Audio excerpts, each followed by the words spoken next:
Wait. You go for I almost you almost went, hi, I'm Maggie. And then I was like, no, that's not how it goes.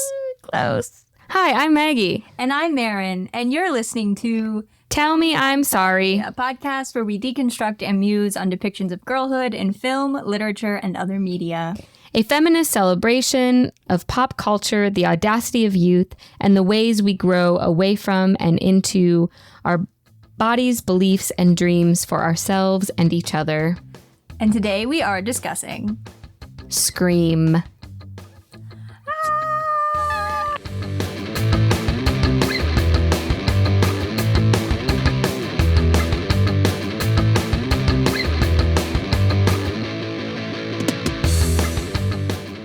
I know. I almost just like screamed and I was like, that's too on the nose. Well, then I almost just went, ah! Yeah, I know. And then you gave me because I'm the corny courage. like that. You're courageous. Thank you. Yeah. Scream, directed by Wes Craven, very iconic and well-known horror director. Some of his films include The Hills Have Eyes, A Nightmare on Elm Street, The People Under the Stairs, Scream, Scream 2, Scream 3, Scream 4, and then Red Eye. There has since been a Scream 5 and a Scream 6, but he did not direct those on account of the fact that he passed away before those films were made. Oh. R.I.P. That was a sadder ending than I thought. Well, pour one out. Pour one out for our boy Wes. This movie is written by Kevin Williamson, who wrote the films I Know What You Did Last Summer, Scream 2, The Faculty, Teaching Mrs. Tingle. Oh. And he wrote Scream 4, but not Scream 3, which is fascinating. And most importantly, Kevin Williamson created Dawson's Creek and was the showrunner of that show for the first 2 seasons. You thought you were going to go an episode without me somehow bringing up Dawson's Creek? You were mistaken, my friends. Scream was released December 20th, 1996. Poster tagline, are you ready? It's very 90s, as you probably guessed. Someone has taken their love of scary movies one step too far. Solving this mystery is going to be murder. Honestly, it's perfection. It's amazing. Yeah. It's exactly what you want. I have a log line for you to read, and I had to make a choice this week. Where did I subject you to the Google logline, which, similar to the Virgin Suicides logline, felt maybe written by a robot or just written by someone who was really into editorializing? Or do I just want you to read a normal logline that will just give someone who somehow doesn't know what this movie is about a basic sense of what this movie is about? And I selected the latter because I'm tired. Okay. Sounds good to me. A year after the murder of her mother, a teenage girl is terrorized by a masked killer who targets her and her friends by using scary movies as part of a deadly game. What I am impressed by, actually, with this logline is that we actually get what sets the plot in motion. Right. Like, it is the murder of her mother. Mm-hmm. And I'm surprised, pleasantly surprised, that is the information we're given. So I'm impressed by that, I guess. Good. I'm glad. I'm glad that it met your, or it exceeded your expectations, Yeah. I should say. Okay. Here's a rundown of what happens in Scream. Spoiler, a lot of people die because it's that type of movie. The film is set in the fictional small town of Woodsboro, California. And in the opening scene, we meet Cathy, who is played by Drew Barrymore, who is a high schooler spending the evening home alone. And she's making some popcorn. She's going to watch a movie, and she gets a phone call. And she answers the phone, and at first she tells the person that he has the wrong number, but then he calls back, and they start talking about horror movies until the conversation turns threatening, with the caller revealing that Casey's boyfriend is tied up on the back porch And in order to save his life, the caller tells her, she has to correctly answer the caller's questions about horror movies. She gives an incorrect answer. Steve, her boyfriend, dies. And then the masked killer breaks into her home and stabs her to death. Everyone is talking about the murders. The next day at school, we meet our main protagonist, who is named Sydney, who's played by Neve Campbell, along with her boyfriend, Billy, her best friend, Tatum, and then a guy named Stu, who's Billy's best friend and Tatum's boyfriend, and then another guy named Randy, who is a certified movie geek who works at the video store. Billy, the boyfriend, is played by Skeet Ulrich. Tatum is played by Rose McGowan of Charmed fame. And Stu is played by Matthew Lillard, who I knew growing up as Shaggy from Scooby-Doo. And then, who is Randy played by? I always like to shout out the actors because it just feels respectful. I'm sorry, the guy who plays Randy, I can't remember your name right now. Sydney is on edge because it is almost the 1-year anniversary of her mother's murder. Someone has been found guilty of the crime, but Sydney, outside of school, is accosted by a reporter named Gail Weathers, who's played by Courtney Cox, who thinks that Sydney's mother's killer is still at large and might be connected to Casey's murder that has just happened.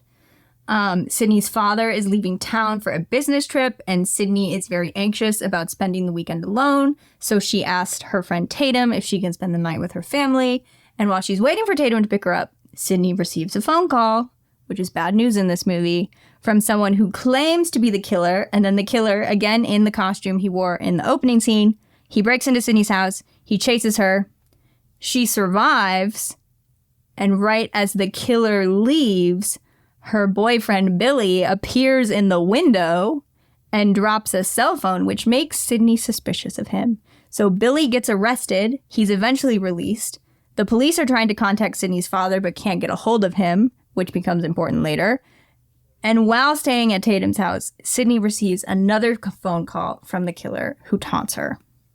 And then the next day, Sydney and Billy have a fight at school because he still thinks, one, that Sydney thinks he's guilty and tried to kill her. And two, something else that's happening in this movie is that Billy really wants to have sex. But Sydney doesn't want to, and Billy tells her that she just needs to get over her mother's sexual assault and murder because Billy's mom abandoned him and he got over it, and these two things are entirely comparable. Maggie is making a face that is very amusing. Due to the looming threat of the killer terrorizing the town, all school activities are suspended, the town enforces a curfew, and so Stu, who again is Billy's best friend, decides to throw a party at his giant countryside mansion. And while at the party, the killer murders Tatum, Sydney's best friend. Sydney and Billy do reconcile, and then they do have sex, immediately after which the killer appears in the room and stabs Billy.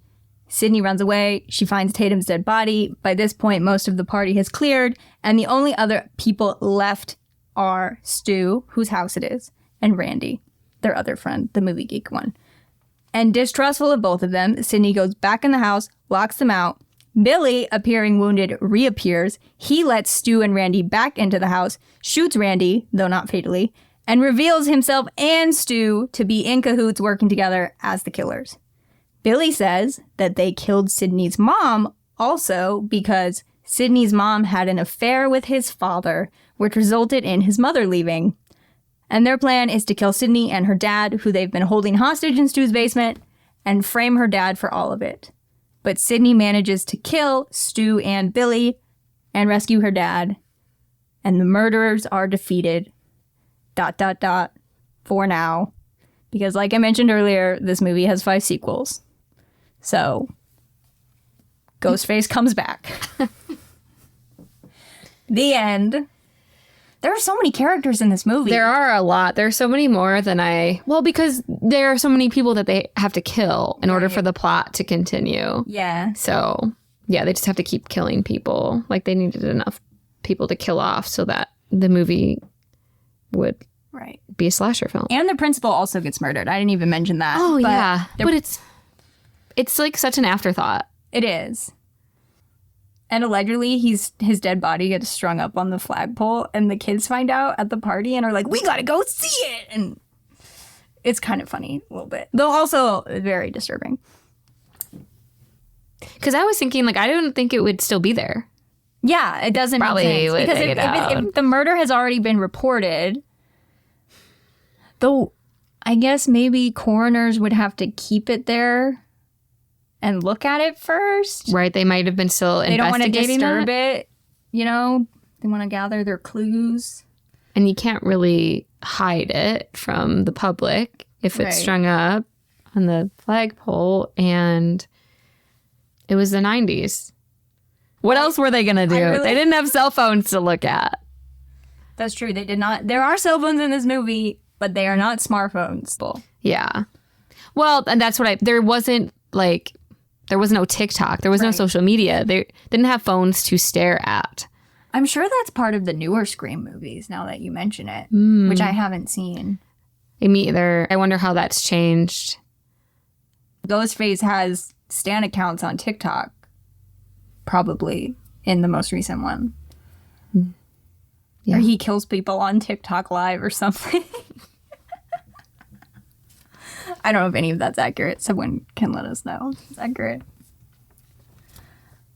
Okay.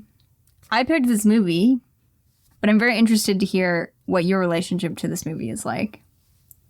Because you presumably maybe saw it when it was closer to its initial release. I've seen like parts of not all the Screams, but, you know, over the course of my life. When I was younger at slumber parties, it would be a thing like, let's watch Scream. And I have never, even when I was younger, was not really a fan of slasher films. Although I always loved horror. The earliest being an obsession with Goosebumps, right, when I was quite young. But slasher films, it's a different kind of fear. It's like an anxiety-led fear. It's not as psychological in my mind. I have a very physical response to it, which is an emotion I just feel all the time anyway. So I wonder if that's why I have never been that interested, which I never really thought about until I was watching this. And I was like, why?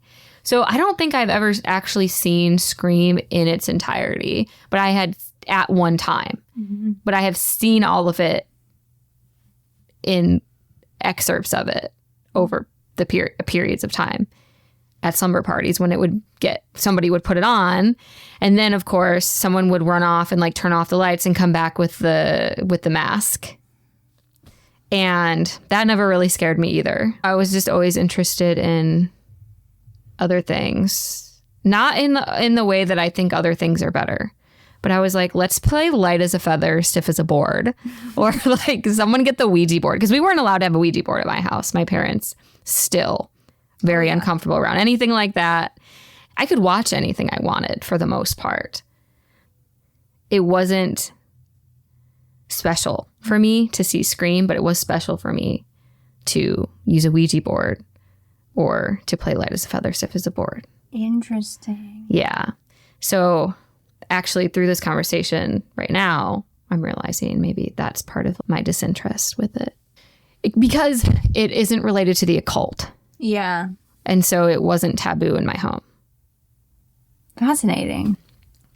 Also, okay, I think the reason that I've never really watched the whole thing is because I love Drew Barrymore. We already established this. We know how much I love Drew Barrymore. If you've listened to the Ever After episode, I give you proof of this via a journal entry from 1998. And if you haven't listened to the episode yet, you should. Yes. And Drew Barrymore is only in the movie for like 5 minutes. So once they actually kill her off, I was like, well, I thought this movie was going to be about Drew Barrymore. That's what everyone thought. Everyone found out that Drew Barrymore was going to be in this movie because of the actors playing the teenagers. She was the only one who was a household name really at the time. And so the sort of standard rule of horror was, oh, if someone's a really big name in the horror movie, they're going to survive, or they're going to survive through at least most of it.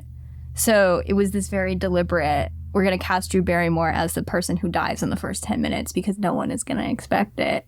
Mm-hmm. Thus upsetting and distressing hordes of Drew Barrymore fans. Yeah. I mean, and I think it worked because you don't think that she's going to die. You assume she's going to be the star of this. Even the movie poster. To me, Scream is still about Drew Barrymore, though, because it's her murder that sets the plot in motion, at least insofar as the film itself. Right. Not necessarily the created background story. And this is not an exceptional take by any means, but the sequence with her at the beginning is arguably the most iconic sequence in the entire franchise. And she's really good in the 10 minutes that she's in. I fucking love her performance. It's so phenomenal. There are genuine layers to what she is doing. And I'm getting ahead of myself. We'll get into it. But you're totally justified in being like, Drew Barrymore is the reason to watch this movie. Because in a way, I can't disagree. Anything else that you want to add? No, I think that's it. Okay, so I remember being a small child before I even had any conception of what Scream as a movie franchise was, and seeing the Ghostface masks during Halloween and being so scared of them. They genuinely terrified me. And then eventually I learned what that was, and I think then applying it to a specific cultural artifact made it less scary, but without any context, those masks scared the living shit out of me when I was a small child.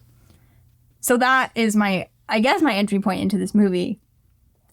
But the first time I watched this movie was the summer before I started high school. Like I mentioned in our Cruel Intentions episode, that was also when I watched Cruel Intentions for the first time, because that was when my family got Netflix streaming.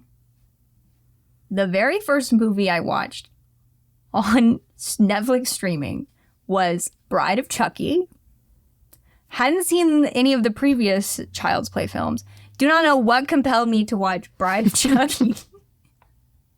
But I did. And I had this very brazen attitude that I think a lot of adolescents have, where I was like, horror movies aren't scary. They're funny because they're dramatic and over the top. And obviously Bride of Chucky is very funny, but it's very deliberately a horror comedy, which I didn't understand at the time. I just was like, oh, this is stupid and funny and not scary, therefore it's bad.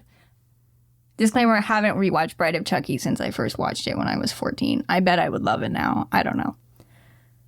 But the horror that I had been exposed to at that point, I never really had a strong reaction to. One of my core memories as a child, not long before I watched Bride of Chucky and Scream for the first time, was my mom going out of town with my brother for a weekend and my dad being like, let's rent Silence of the Lambs from Blockbuster because mom's not around and she can't stop me, because I had wanted to watch it and she was like, absolutely, you cannot watch that movie. And my dad was like, hey, let's do that. Let's get Chinese takeout and watch Silence of the Lambs. And I was watching Hannibal Lecter like rip that guy's face off, and it did not bother me whatsoever. I was like, good movie.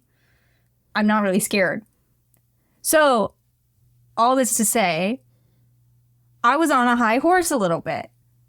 So when I put Scream on, because I'm like, oh, here's another scary movie that's not actually going to be scary, it came to bite me in the fucking ass, because the opening scene of this movie scared the living shit out of me the first time I watched it. One, the notion of home invasions has always been really terrifying to me. The other thing is that in that scene, Drew Barrymore's house has a lot of huge windows and huge glass doors in it. That's how Ghostface gets in the house, is he throws a patio chair through the glass door and it breaks.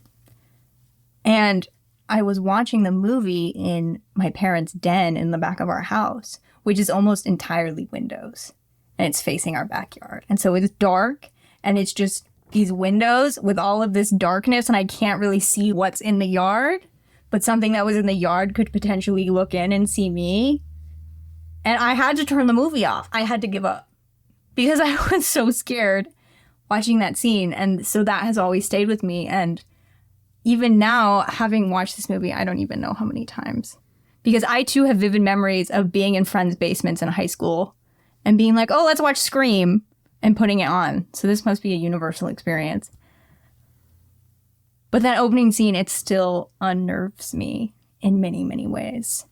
And it proved to me that, yes, horror movies can, in fact, be scary. And then I eventually watched the rest of the films that were in the franchise at that point, which was 2, 3, and 4. The films definitely tap into the fear of being invaded by strangers. Right. That makes a lot of sense. Could we get into the opening scene of this movie? It just feels like a logical place to start.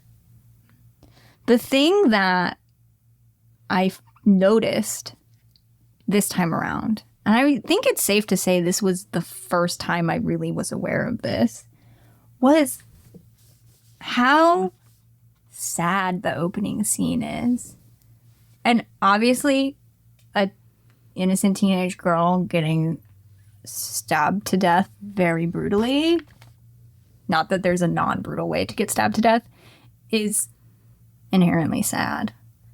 But I was noticing that there are formal aspects of the scene that are really treating it like a tragedy. Even the way the music kind of changes as she's closer to death. And when she's running away from Ghostface, she's hiding outside the house in the bushes. She sees her parents' car coming down the driveway. They live in this sort of secluded area.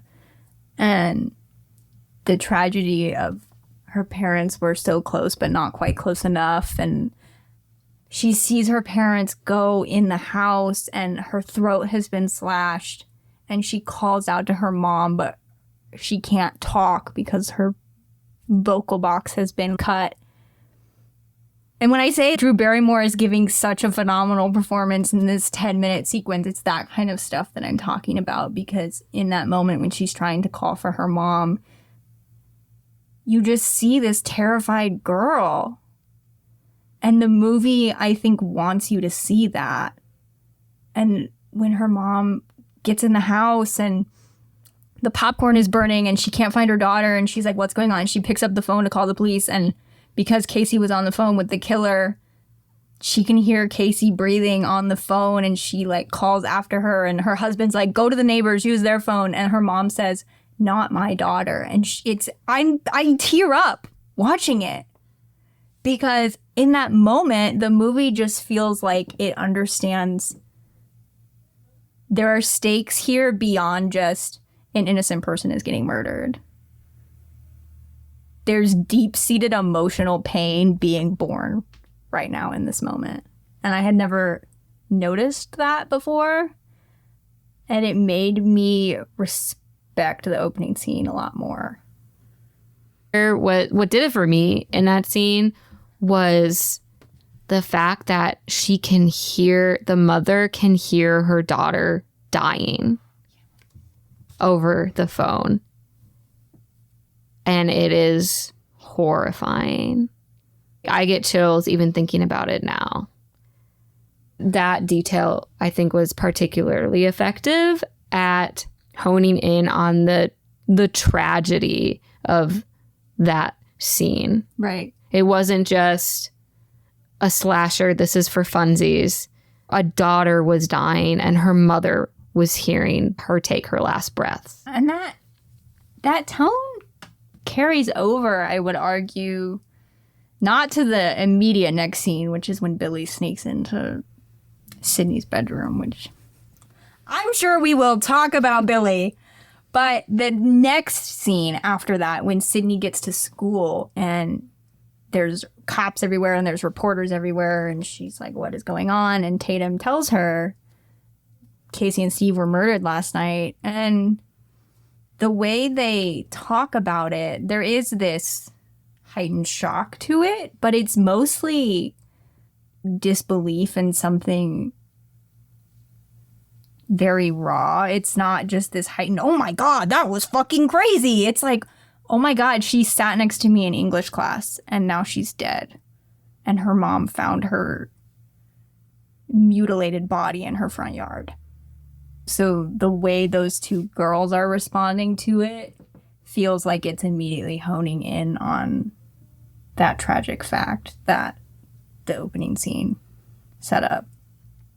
I think, too, what makes the opening scene effective at really taking this film to a deeper place than you would expect is that towards the end of the film, our idiotic killers try to say that they had no motive. And isn't that scarier? And then we find out Billy really does have a motive, but Matthew Lillard, what is his name? Stu is just sort of along for the ride, more or less. Shaggy, if you will. I still see him. Well, I see him as what's his face in SLC Punk, but also Shaggy. Anyway. Wait, what is SLC Punk? SLC Punk was a movie about the punk scene. Oh my gosh. In, I don't know, the early aughts, late 90s. I don't know exactly when it came out, but it was iconic. Okay. A cult following film, Cool. sort of. I would say out.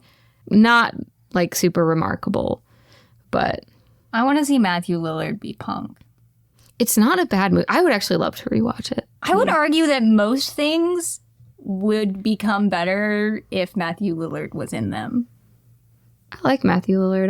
What I think that this opening scene really taps into is the fact that it's not true that there wasn't motive, because Billy isn't actually mad at Drew Barrymore. Right. He's got nothing against her, but what he does have against her is the fact that she's a woman. It's obvious that these murders, even though men are killed, yes, but it's always the men are killed as a means of one of two things. Either they're punishing the women before then they then kill the women, or it's just kind of like out of necessity. The principal dies out of necessity. I don't remember why they killed the principal. I don't really think it's ever clear. I think part of it is, one, the principal is very invested in finding out who killed Drew Barrymore and her boyfriend. Also, Billy and Stu are just, they're psychos who would want to kill their principal. Yeah, they are impulsive, but I do think there was motivation there too. The principal was really hell-bent on figuring it out. Drew Barrymore's boyfriend is killed to punish her because his death is over rather quickly. And before she dies, they create a scenario in which she feels like it's her fault that he's dead. And so at no point do I see that there is no motivation. And I think oftentimes when we are told a killer doesn't have motivation, that they're just a psycho, it's still usually a man killing women. So the motivation is usually just misogyny, which I believe is a mental illness that, when gone unchecked, leads to femicide. I genuinely wish they would put misogyny in the DSM because it kills so many women. I had never, ever before considered that, but now that you are saying that, it makes perfect sense to me. And it's not an original thought either. I know I've heard other people talk about that. I think that there's some like real validity to it. Even like internalized misogyny. It makes me sick. It has made me sick. Right. And there are so many aspects of my life that, or things that I really struggled to process or even live with because of it. If you trace it back to its root, it comes from a place of internalized misogyny. Eating disorders come from the patriarchy. And not that only women suffer from eating disorders, men do as well. But men are also victims of misogyny. Yes. So I'm not saying, I'm not making this pronouncement that women are the only victims. It's really all of us. And certainly there are ways to treat misogyny.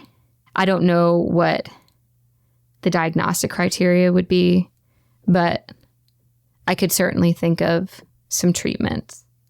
This is just a very intense philosophical quandary that you've put before me that I had somehow never thought about, and now it's such a big idea that is suddenly consuming my brain that I kind of just want to talk about it for 2 hours, but that's not.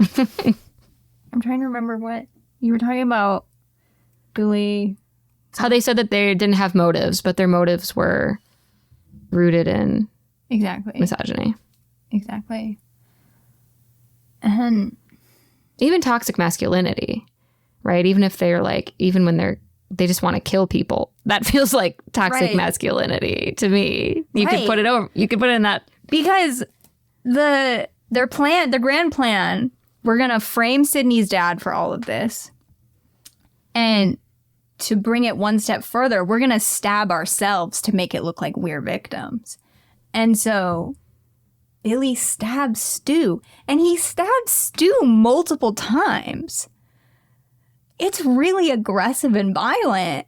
And I get the vibe that if Sydney hadn't dropped a TV on Stu's face and electrocuted him to death, he would have died from those stab wounds.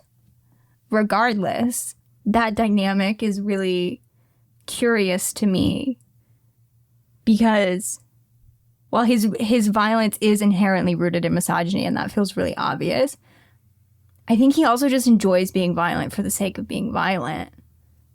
And that manifests on the person who's supposed to be his closest confidant. Agreed. And I also do think, though, it's giving alpha male.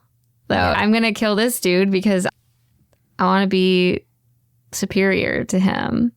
And there's power in that because Stu is just letting Billy murder him, basically. And Stu doesn't stop him. And this is all situated in a world, because this is like happening. Obviously, it's a film, but the film itself is happening in the real world. There's nothing magical about it. And in our world, men do perpetrate about 90% of the world's violence. That is just a statistic that is true globally. I think that supports my position in that misogyny could be classified as a mental illness, like that statistic alone. And that's the world that these killers are living in. And they're even vocal about that, because there's that scene when they're at school the day after Casey and Steve have been murdered, and everyone is speculating who would do this, why would someone do this? And they're sitting at that fountain, and Stu and Billy, who we don't know yet are the killers, are literally talking about, oh, it had to be a guy. Woman couldn't have done that. And one, it's funny how they're willing to tell on themselves so quickly.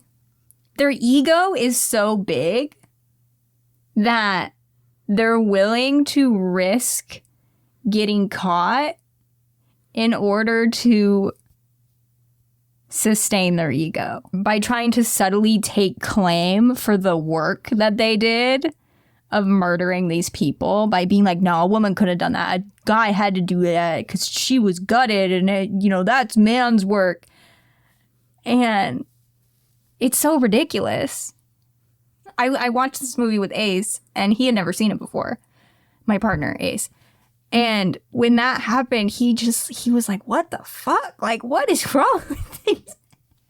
What is wrong with these boys? And I was like, honey, you've got a storm coming. It's interesting that they are so self-aware about the gendered way in which violence operates in the world, but they are proof that being self-aware in and of itself doesn't accomplish shit, because you can be self-aware about gendered violence and then still perpetrate it. This is something I've become frustrated with, in that the way culturally we often uphold self-awareness as this really valuable virtue. And I don't think we often, I think, act like self-awareness on its own is enough, and it's not. If you're self-aware about how gendered violence is enacted, and then you're doing something to prevent it or protect other women or have conversations with other men that hold them accountable, then your self-awareness means something. But if you're self-aware about it and then fucking murdering women, then it doesn't mean shit. And so I think this movie is pointing that out. I think we kind of touch base on that in the Cruel Intentions episode, where we talk about how, what's his face? Sebastian. He becomes self-aware of his actions right before his death. And that's enough to absolve him. All he had to do was be self-aware. And we're like, oh, now he's a saint in the movie's eyes. Whereas I do think that women are typically held to a higher standard of, or maybe we hold ourselves to a higher, or the world holds it. I don't know. But it's typically not enough for us to just be aware of our faults or aware of the world's faults. We have to be doing something to change ourselves or the world. Whereas men can be like, patriarchy is bad. And everyone's like, oh, my God, he's such a feminist. T-shirts that say, this is what a feminist looks like. Mm-hmm. And we'll just bow down to their patent leather shoes or whatever the fuck, or their Vans, God forbid. No shade to people who wear Vans. I wear Vans, it's fine. I'm just conjuring a very specific image of a man in a t-shirt that says, this is what a feminist looks like, and vintage jeans and Vans, and he has just a mustache. Like, you can see him, and your blood pressure just went up. Right? No, it truly did. My heart's like, run. If that's you, if this is you, that's totally cool. As long as you're like actually going to some protests or fucking holding the dudes around you accountable for their bullshit. You can look that way. If I see a guy who looks like that at a brewery, oh no, do not want to talk to that guy. The brewery is what puts it over the edge. Those are the kinds of dudes that are going to start explaining feminism to you. Mm-hmm. Or if you're pregnant, they're going to tell you what birth is like. Yeah. And also, all of this is to say that I recognize that obviously gender is a spectrum and we're referring to it on the binary, but misogyny enacts its violence because the binary exists. Yeah. So you can't really talk about that violence without talking about it in the context of the binary, if that makes sense. So this conversation isn't to ignore those truths. Right. Or to act like violence doesn't happen against non-binary people, or right, because it absolutely does. And it's important to know about all the different various demographics that are at risk of violence, like the kind that is happening in this movie. I wish I could go back in time and rewatch this movie for the first time not knowing who the killers were, because rewatching it now, you're obviously inclined to hate Billy from the second he shows up on screen because you know that he's the killer. But even if he ended up not being the killer, there's not a single frame in this movie where he's in it and he's a good person. That's a really good point. Because, actually, no, wait. I can use Ace as an example, who had never seen this movie before. So the very first scene, when Billy shows up, is he's presumably just come from murdering Drew Barrymore. And we cut to Casey, and she's in her bedroom. Okay, so I meant to say Sydney here, not Casey. That is very confusing of me. Casey dies in the very first scene of the movie. And then the second scene of the movie is in Sydney's bedroom, where Billy sneaks into Sydney's bedroom through her window. She's just by herself in her bedroom in her house, and she has the window open, and Billy comes in through the window. He doesn't want to knock on the front door and come in that way. He wants to sneak in directly in her bedroom, and he startles her, and she's like, "What are you doing here?" And one of the first things he says to her is, "The Exorcist was on TV, and it made me think of you." And Ace, he just lets out the smallest, most concerned, "Oh." Billy said that, and then Ace just went, "Oh." Like, This guy is grimy and wacky and not okay. He's repulsive the entire movie. And because where that conversation goes is he talks about how, yeah, it's The Exorcist, but it was edited for TV, so all the good parts were cut out. And it reminded me of our relationship and how we're just kind of stuck in this PG-13 phase because she hasn't had sex with him yet. Basically. He's using The Exorcist as an entry point to complain about the fact that she hasn't had sex with him yet. And if you want to have sex with someone, there are totally normal and healthy ways to bring up that conversation and be like, this is what I want. And then if the other person is like, well, that's not what I want yet, you talk about it, you move on, you respect that choice. That's not what he's doing here. He's trying to guilt her into having sex with him, essentially. And so that is the tone that is set for his character the entire movie. So it's almost a relief in the end that he's the killer, because then he gets to die and she gets to be free of him. Because if he wasn't the killer, then maybe the movie would just want me to think that them having sex after all the shitty behavior he's exhibited throughout the film is the happy ending that should be happening. And that would make me feel really disgusting. I still feel disgusting knowing the kind of person that he was. Mm-hmm. But when she shoots him right in the head and he dies, I'm like, thank God. I'm clapping. Anyways. I'm sorry. I love that. I'm clapping. I loved it. When I was watching it when I was younger, the reason I knew he was a bad creep is because of this stupid face acting that he does. They stay on his face a second too long. You're like, that was fucking weird. He's a murderer. But the way that he tries to coerce her into having sex with him, even though she's not ready yet, and then he does end up backing off and leaving after more than one attempt, though, right, to coerce her and guilt her into having sex with him. As a 10-year-old, a 12-year-old, a 15-year-old, I would still watch a scene like that. There would not be red flags going off in my mind. Right. I'd be like, oh, at least he didn't rape her. It absolutely did not register when I was a young teenager that he was a piece of shit the whole way through. Mm-hmm. But now it's like especially fucked up because the reason she doesn't want to have sex with him is because she hasn't wanted to be physically intimate since her mother died. And he's like, you should get over that. It's been a year. What? He's so fucking obtuse that it somehow almost becomes comical to me. Mm-hmm. And obviously, another kind of reason I suspect that this whole subplot involving Sydney not wanting to have sex is brought into the movie is because of this very meta framework within which the script is operating, where the characters are always talking about horror movies and the tropes and cliches in them and the quote-unquote rules of a horror movie, which is if you have sex, you die.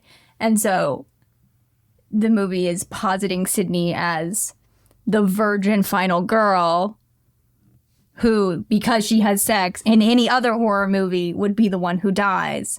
But because this isn't like other horror movies, she gets to have sex and then survive. Which I was confused by. Because in the opening scene, when we meet Billy, he talks about how their relationship used to be NC-17 and now it's like PG or something. He says they were an R rating headed for NC-17, which I interpret to mean third base, but not intercourse, or somewhere in that.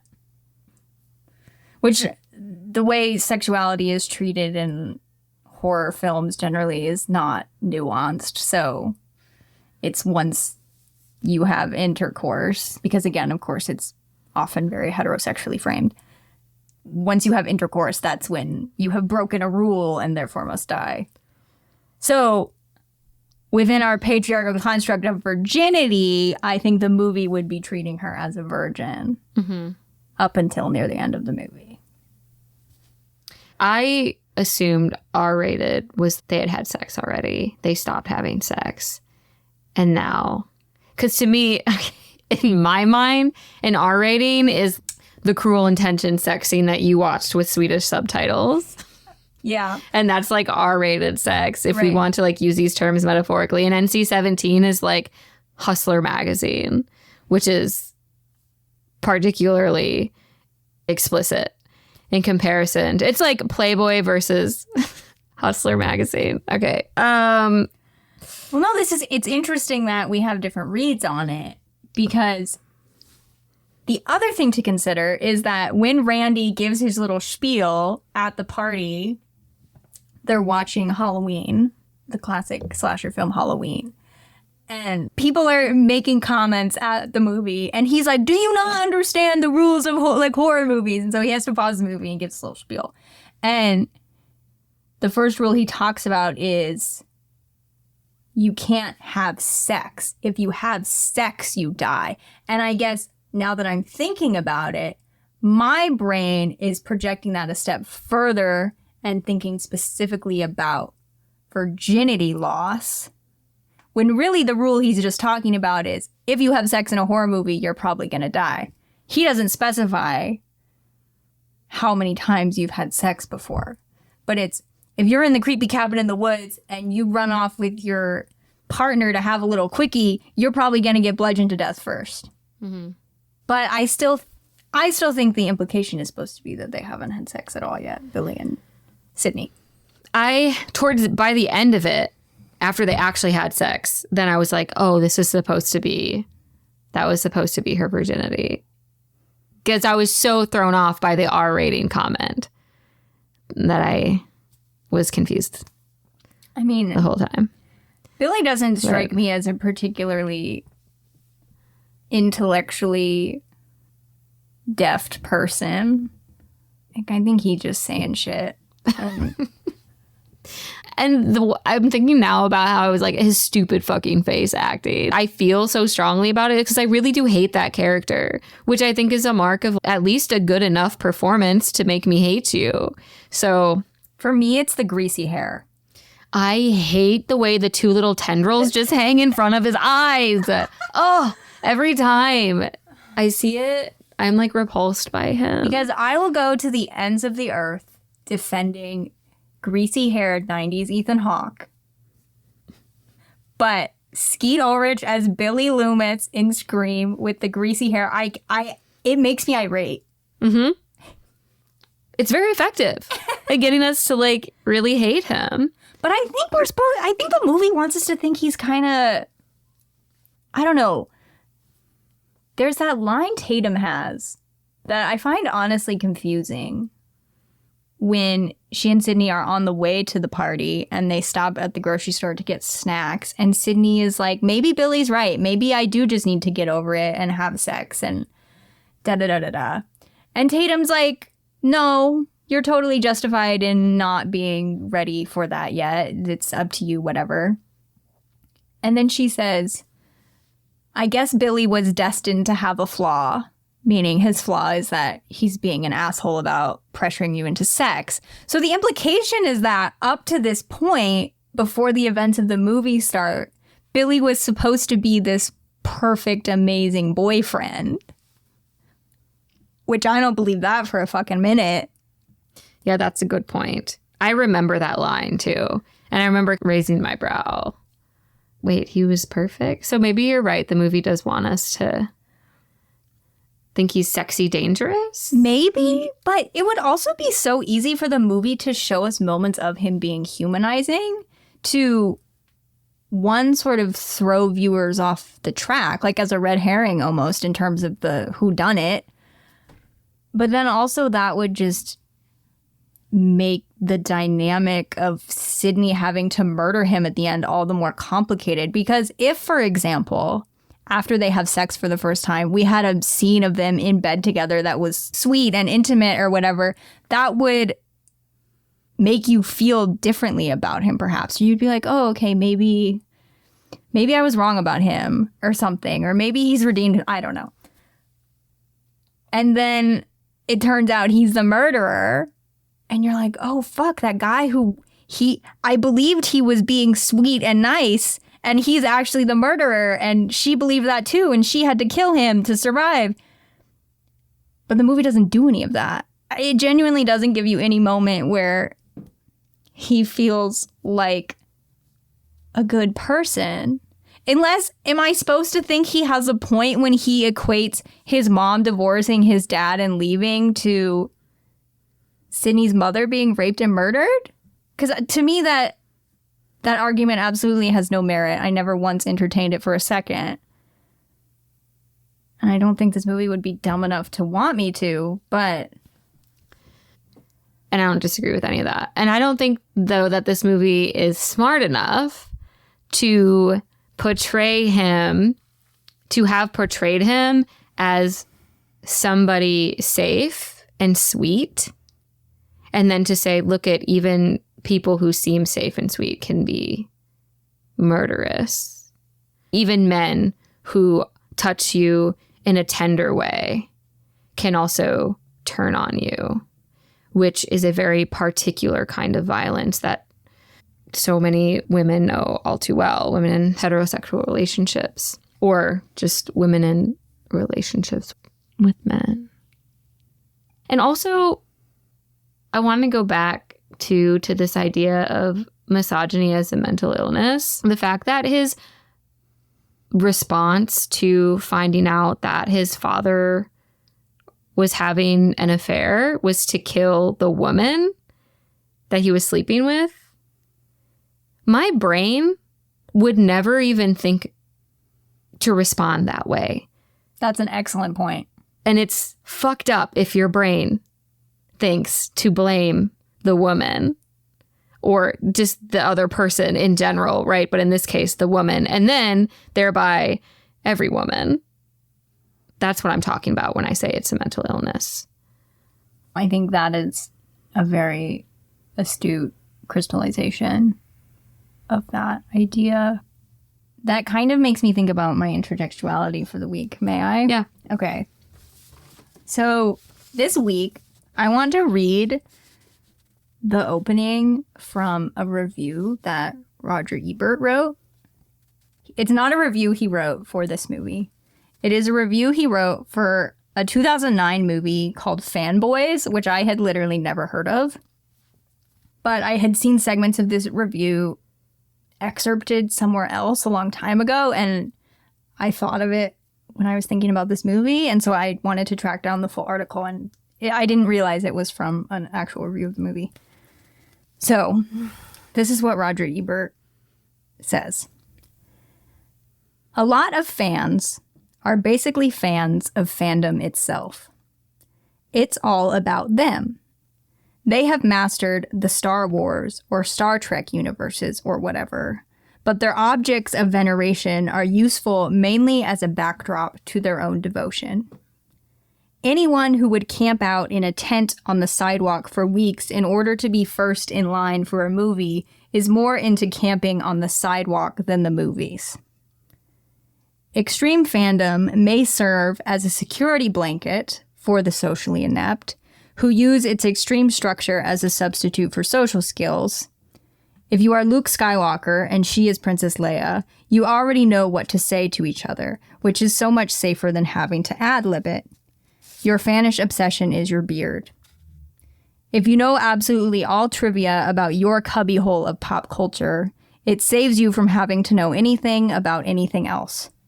That is why it's excruciatingly boring to talk to such people. They are always asking you questions they know the answer to. I find this very fascinating. The movie he's reviewing, Fanboys, is a movie about a bunch of Star Wars fans who have plans to break into somewhere to steal a reel of The Phantom Menace before it's released to the public. He hated this movie. He gave it 1.5 stars out of 4. And so that was his lead into the review. And obviously a lot of people didn't take this well. And there is some leaning into stereotypes about sci-fi nerds or socially inept or whatever. that hasn't aged great, I guess. But I think the crux of what he's saying was very foretelling about the way fandom would continue to evolve, especially as social media became more prominent in ways that he never even lived to see, because he died, I believe, in 2012. And there are two parts of this that I want to focus in specifically. And it's more that I kind of just want to play Mad Libs with this and plug in things he's saying that I think are direct parallels to maybe what is happening in Scream. So like I mentioned, the film is very meta when it comes to this commentary on horror movies. The film is very interested in employing cliches often associated with horror movies by first calling attention to them. And so when Ebert says of obsessive fans, he says, their objects of veneration are useful mainly as a backdrop to their own devotion. Anyone who would camp out in a tent on the sidewalk for weeks in order to be first in line for a movie is more into camping on the sidewalk than the movies. When we look at Billy and Stu and how their whole shtick is we watched all these movies, and no, movies don't create psychos, but movies make psychos more creative. That's what Billy says. They're still using movies as a way to avoid culpability. It would be easy to read this movie as perhaps a shallow indictment of violence in movies, even though I don't think that's what this movie is, because one, this movie is very violent in and of itself, and two, I don't think this movie is saying that violent movies turn people violent. I think this movie is saying what Ebert has said, except instead of people who camp out on the tent in a sidewalk, it's anyone who would murder someone because they watch a lot of scary movies is more into murdering people than scary movies. And two, something else that really stirred me when I was rereading this passage is the way Ebert ends this section when he says, that's why it's excruciatingly boring to talk to people. They're always asking you questions they know the answer to. So when Billy plays his little game with Drew Barrymore on the phone at the beginning of the movie, he's like, if you answer this movie trivia correct, Steve will live. He's already asking her a question that he knows the answer to. And one, he's using it as a method of torture and as a way to punish her before he even kills her. But two, I literally cringe from secondhand embarrassment at some of the shit he says in this movie. Like, when it's revealed that he is the killer by him quoting Psycho, he's like, we all go a little crazy sometimes. And then he's like, Anthony Perkins, Psycho. I literally cringe in secondhand embarrassment because I'm like, you did not just quote a movie and then immediately explain what you were quoting. It's fucking Psycho. You are a loser. You are not niche. Okay? And so what I am getting at, I guess, is that an argument I would like to pose is that I don't think this film is a warning signal about the dangers of horror films or violence in films, but I think it's an indictment of a form of extreme fandom, which I would argue has always been about something that is self-serving and narcissistic rather than about the enjoyment of or gaining a deeper understanding of humanity and the self through art. Because if you go on a Star Wars forum where it's the kinds of Star Wars fans who send racist vitriol at the actors of color in the Star Wars franchise, they're not actually interested in hearing your opinions about Star Wars. They're just interested in projecting their opinions onto you and telling you why theirs are right and yours are wrong. It doesn't actually have anything to do with them enjoying Star Wars. It's about them using Star Wars to exert power over you. And I think that is the type of film fan that this movie is looking into, is the kind of film fan who doesn't actually give a fuck about art, doesn't care about the way art reflects our shared humanity, doesn't care about using art as a way to connect with other human beings. It's about how can I use my knowledge of this thing to exert power over you? And here in this movie, it's being used to a misogynistic and murderous extent. That was fucking great. Dude, I love this argument that you were making. I agree with it 100%. And I also think we can Mad Lib it again to talk about men in their "this is what a feminist looks like" t-shirt at a brewery, because these dudes have turned feminism into a kind of fandom. Yes. That serves them.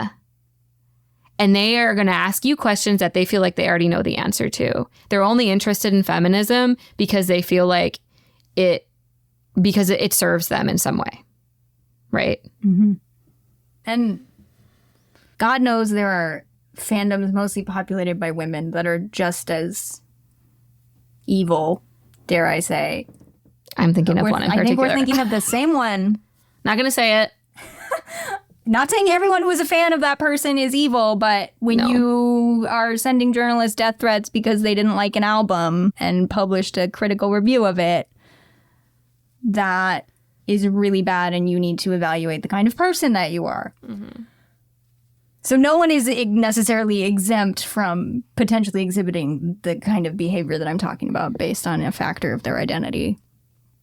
But I see this movie as being really in conversation with that, almost in a way that's eerie, because it feels like it's maybe anticipating what fan engagement would become in 20 years since, with just how, like I said, it's all been exacerbated by social media and online presences.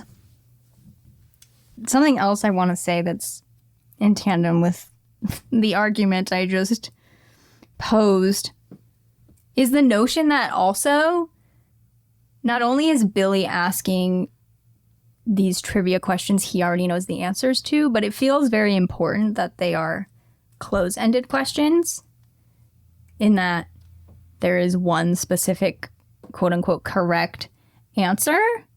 And I think this could speak to the kind of person Billy is throughout the entire movie, which is we've already talked about, which is that I don't think Billy is the type of guy who would ever ask a woman an open-ended question about a movie or anything really that invites her intellectual engagement. Or if he did ask her that type of question, it would be for the sake of combating her opinion and telling her why she's wrong, or perhaps most insultingly, congratulating her for having the correct opinion. And at least Randy, who we haven't really talked about Randy yet. I don't know what you feel towards Randy. If I knew Randy in real life, I'd probably find him kind of annoying. Okay? But when you compare Randy to someone like Billy, aside from the fact that Randy is not a murderer, Randy at least has some cultural knowledge of movies and how they reflect the broader culture beyond themselves. When he's talking about Jamie Lee Curtis as a scream queen, and she didn't take her shirt off in this movie until this year, is he being crude? Yes.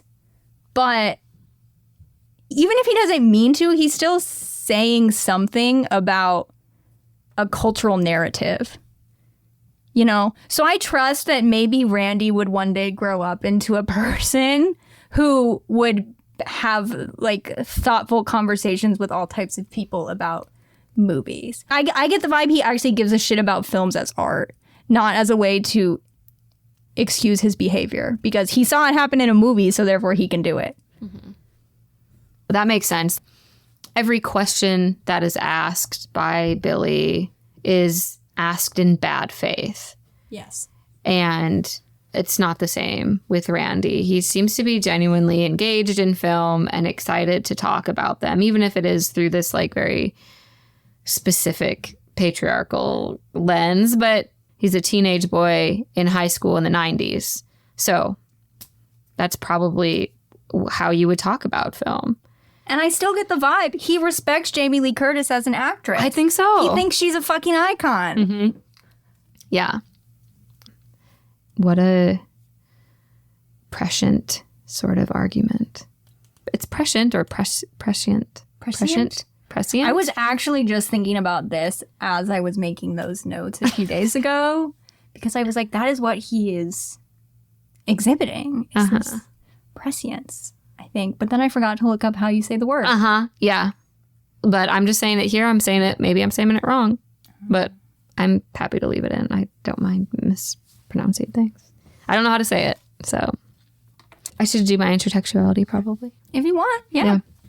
Okay. My intertextuality is a collection of short stories.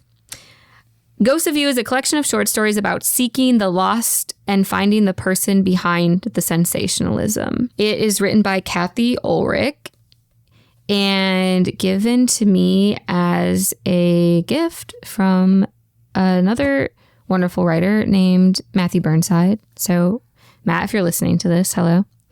Every story starts out with the same sentence, but a different trope inserted. So the one I chose is called Being the Murdered Girlfriend. And the first sentence is, the thing about being the murdered girlfriend is you set the plot in motion. And I'm sure that's why I kept thinking about who is setting the plot in motion at the beginning of the episode, because I was just reading these. So some of the others are being the murdered jogger, being the murdered cheerleader, being the murdered muse, and then every single one starts, the thing about being the murdered, except, blank, is you set the plot in motion. I'm going to read part of the beginning and then part at the end of this one and talk about it. So being the murdered girlfriend. The thing about being the murdered girlfriend is you set the plot in motion. Your boyfriend will say, I was just playing around. He'll say, I didn't mean to. He'll say, the gun just went off. His mother will wait outside when the police arrive. His mother will smoke a cigarette on the back step, look up at the sky, try not to think of your body on the floor of the family room, try not to think of the stain on the carpet. She'll say to her husband later, let's just pull it all up. God, let's burn it. I don't care. I just want it gone. She'll smoke one cigarette, 2, 3, her hands will shake.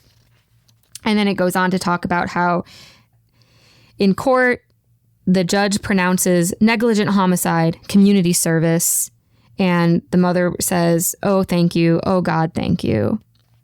And then at the end, we get this more intimate scene of before the murdered girlfriend was murdered. And she writes, and you rode in the cab beside him, flew beside him, looked out the window and thought how far away and small everything seemed, how it didn't seem like there was a city anymore at all, how it was you and him alone in all the world. All you could hear was engine roar, low hum of the country station fade in and out. You looked forward and there was something there, something small, cat maybe, or rabbit, prairie dog, and you said, oh. Felt the truck go over the top of it. Didn't cry. Weren't the kind of girl who would cry over a small thing like that. Over a small thing that had been alive and wasn't alive anymore. But you said, oh, again. Looked over at your boyfriend and saw in the moonlight the brilliance of his smile. And another note about this, I don't know if I read this in an introduction or in an interview with the writer, but I remember reading that when she started writing these, she wasn't conscious of writing towards a collection of sorts, but there were just all of these tropes and she just kept writing them. And then eventually she had a book full. And what strikes me about this one in particular is that we get this idea that there was a kind of tenderness between them at some point, at least that the murdered girlfriend felt. And she was expected to ignore her own inclinations towards tenderness and yet expect that he treated her with the kind of softness she wasn't supposed to display, which of course is paradoxical and insidious and makes the violence enacted against her easier to enact, because she is even being guarded from her own tenderness. So how do you access the self if you can't even show kindness without thinking that that is a display of weakness?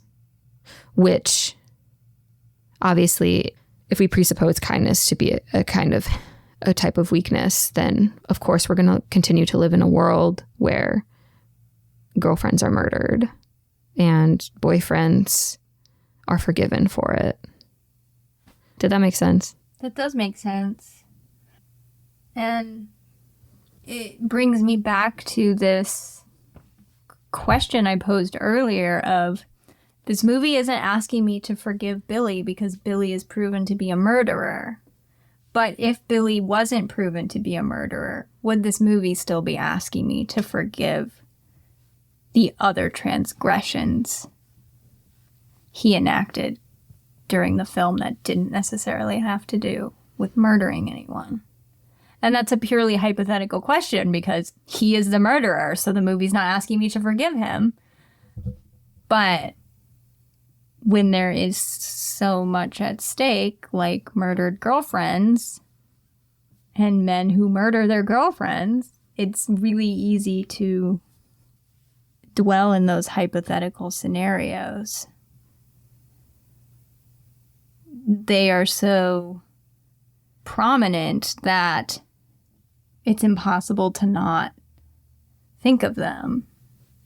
It's just like one move would potentially be asking me to forgive things that I don't think I should be asked to forgive. And I think that, though, in that scenario, Matthew Lillard's character would complicate that. That's true. Because he's just kind of an idiot. Besides murdering people, he's not super transgressive. My favorite line read of this movie is at the end when they're all in the kitchen, and I think it's when Billy is going to get Sydney's dad out of the basement where they've been hiding him, and Sydney asks Stu, "Why did you do this?" And he says, and I will not dare to try to say it the way Matthew Lillard says it, because his line read is just unparalleled. But he says, "Peer pressure. I'm too sensitive." And the way he says it, I die laughing every time. It's so good. I think he's so fabulous in this movie. He's just giving such a physically idiosyncratic, weird performance. And even though he's a moronic killer, I enjoy watching him. But when he says that, I think the outright interpretation is that, well, that's kind of bullshit because you obviously knew what you were getting into. But he is such a dolt that I kind of believe it at the same time. I do too. I do want to talk about his performance though really quick. I'm like annoyed by the face acting. Yeah. Stu is also doing a lot of that too. But it's so over the top. Right. That it feels purposeful. Yes. There's a measuredness to the chaos. Mm-hmm. Yeah. He sticks out his tongue a bunch throughout the movie. He opens his mouth so wide. He basically looks like the Mask. Like how like he like elongates his face when he's feeling long head. Or that moment when he's talking to Randy in the video store. And Randy is explaining how Billy should be the number one suspect. Okay, Randy knew what was up. And he and Stu were talking about it, and Stu just fingers Randy's ear. Like, he just plays with Randy's earlobe. And it's so random, but it feels illuminating. I don't know. It's so weird and specific that I really love it. I feel like I cut you off from your intertextuality, though. Was there anything else you wanted to connect this to the film? It just connects to the film in such an obvious way. Right. And so I just wanted to talk about that a little bit. I think that what you maybe picked up on was this thought that as I was speaking, I was thinking about the rate at which I talk when I'm thinking critically about a text for more or less the first time in conversation with the film. I come to this microphone with different levels of preparedness, depending on the week. But I read recently that if you talk, like the faster you talk, the more likely you are perceived to be intelligent. Oh. It came from a source that I trust from this book that I'm reading called Likeable Badass. Sometimes I like reading books, reading like nonfiction, like self-help adjacent books about women working in corporate jobs, even though I will never be doing that. It's almost anthropological to read stuff like that. Super interesting. Since I read that a couple days ago, I've just been conscious of how slowly I talk when I'm really thinking through something. And I talk that way in front of my students a lot too, because oftentimes you come to a text thinking you know it, but then you go to teach it and you're like, wait a second, there's so much more here that I need to talk to you guys about in order for you to fully not just understand, but appreciate what the writer is doing. It maybe has given me a little insecurity about the rate of my speech, but I want to be careful about the things that I say because I'm thinking deeply about them. And the corporate world isn't a place that wants you thinking deeply. Exactly. It wants you thinking quickly in a way that will garner favor with things that will bring you money. So maybe that's what you picked up on. I just wanted to make sure I wasn't interrupting you or something, because I'm very sensitive to that when people interrupt me. And so I always try my hardest to not do that to people, or if I have, to rectify it. I'm curious what the rate of my speech is in conversation with different people and their relationship to me, or even potentially like their gender. Do I talk more quickly when I'm in conversation with men I don't know very well to make sure I'm able to finish my thought before I'm interrupted? I would suspect maybe. That's just a hypothesis, but so I've just been more aware of it. Anything else you want to say about this movie? I don't think so. What does this movie make you want to tell your younger self? Man, there's so many things just like kind of flew through my mind. My first thought was Drew Barrymore, but I was like, that doesn't even make sense. It was just like Drew Barrymore's name, flashing lights, like Broadway. I just keep thinking about this idea of being touched violently by the same person who touches you tenderly, and how jarring that is, and how confusing it is, and how long it takes to... You can't really rectify it, but at least to hold the complexity of that experience as a fact of your life without allowing it necessarily to define how you think about yourself, because it does. You start to doubt your ability to keep yourself safe, which I think is fair. It can be very difficult to keep ourselves safe in this world. But also just your ability to know what tenderness looks like and to enact it yourself with others. And maybe that's really what I was getting at with my intertextuality, is this idea of how when somebody enacts violence against you who has also treated you with tenderness, that's when you really learn to withhold your own tenderness. And I don't really have advice for my younger self. I think that all I can offer her is acknowledgement that that's a normal way to respond, and that you're just going to have to relearn how to relate to your own inclinations of softness and tenderness in intimate relationships. I would tell my younger self that, yes, lots of scary movies are in fact scary. Because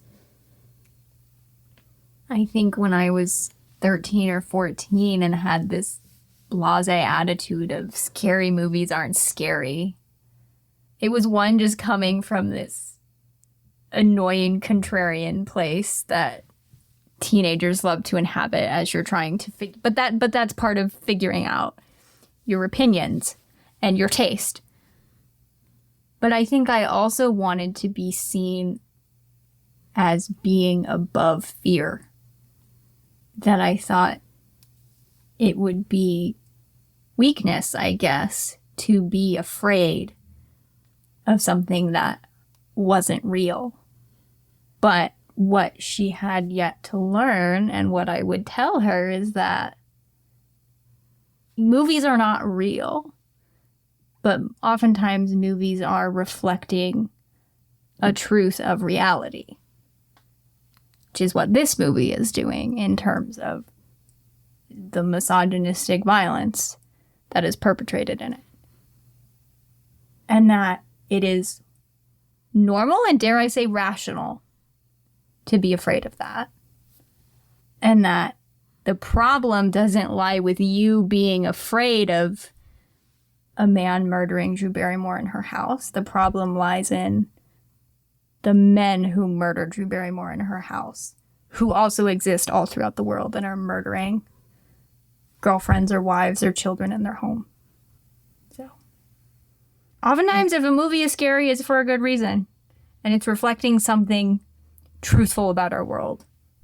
And I think that's why horror is such a potent genre and why people still really respond to it and care about it.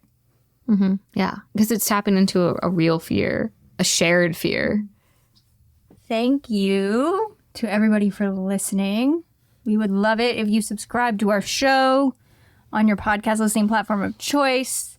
Please turn on post notifications so that way you don't ever miss an episode. You should check the show notes for the secondary text we reference, and you can follow the podcast on Instagram at Tell Me I'm Sorry, and email us your own musings and questions at tellmeimsorry@gmail.com.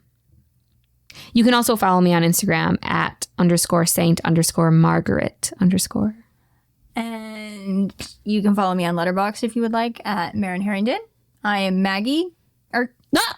I did it again. We're leaving that in. I love it. What just happened? Oh my god. Mind meld. Before you know it, what's that horror movie? Or I guess maybe it's more of a thriller. Single white female about the woman who she responds to an ad for a roommate, and then her roommate starts dressing more like her and dyeing her hair and Oh. Maybe that's what I'm trying to do to you, but I just accidentally gave it away too soon. Just Shit. kidding. I am Marin. I'm Maggie. And you've been listening to Tell Me I'm Sorry. And just like Scream is a movie that has since spawned 6 sequels, our podcast is a show that keeps... I don't know where I'm trying to go with this. This is not a seamless transition. It's perfect. We just We've got a new episode coming for you, and We do. they're gonna keep coming till the end of time. We are the IP that never ends, except it's in a good way, not in a bad way. And Maggie is here to tell us what our next episode is going to be about. My choice. Also, you can veto this, but it's coming out. This episode will come out the week of Halloween. So I was thinking about doing a double feature, Okay. and this is why. Okay. In keeping in line with our slasher films, I would like us to talk about the Slumber Party Massacre, Okay. the original from 1982, which was remade in 2021. They remade In it? 2021. Yeah. So the Slumber Party Massacre, and then there was a remake of Slumber Party Massacre. And when I look it up online, I have not watched the 2021 version, I have not seen either. but both are directed by women. Cool. And I would love to have them in conversation with each other I'm down to for that. see, even though it gives us a little more homework. I'm okay with that. But I thought that it would be interesting. Oh, I'm trying to think. I feel like I know who the director is off the top. I'm going to look it up right now. Amy Holden Jones. Yeah, there we go. She wrote Mystic Pizza. Mm-hmm. That's a classic. Cool. I'm down for a double feature. I think Okay. that's a great idea. Now, if only I'd known, I could have made us watch all 6 Scream movies. I would have pulled one of my students' tricks and just been like, I'm going to look this up on the Google. Just kidding. I wouldn't make you do that. But 2 movies sounds good. But That's 2 fine. movies, I can't. Yeah. Okay. Happy almost Halloween. Yeah.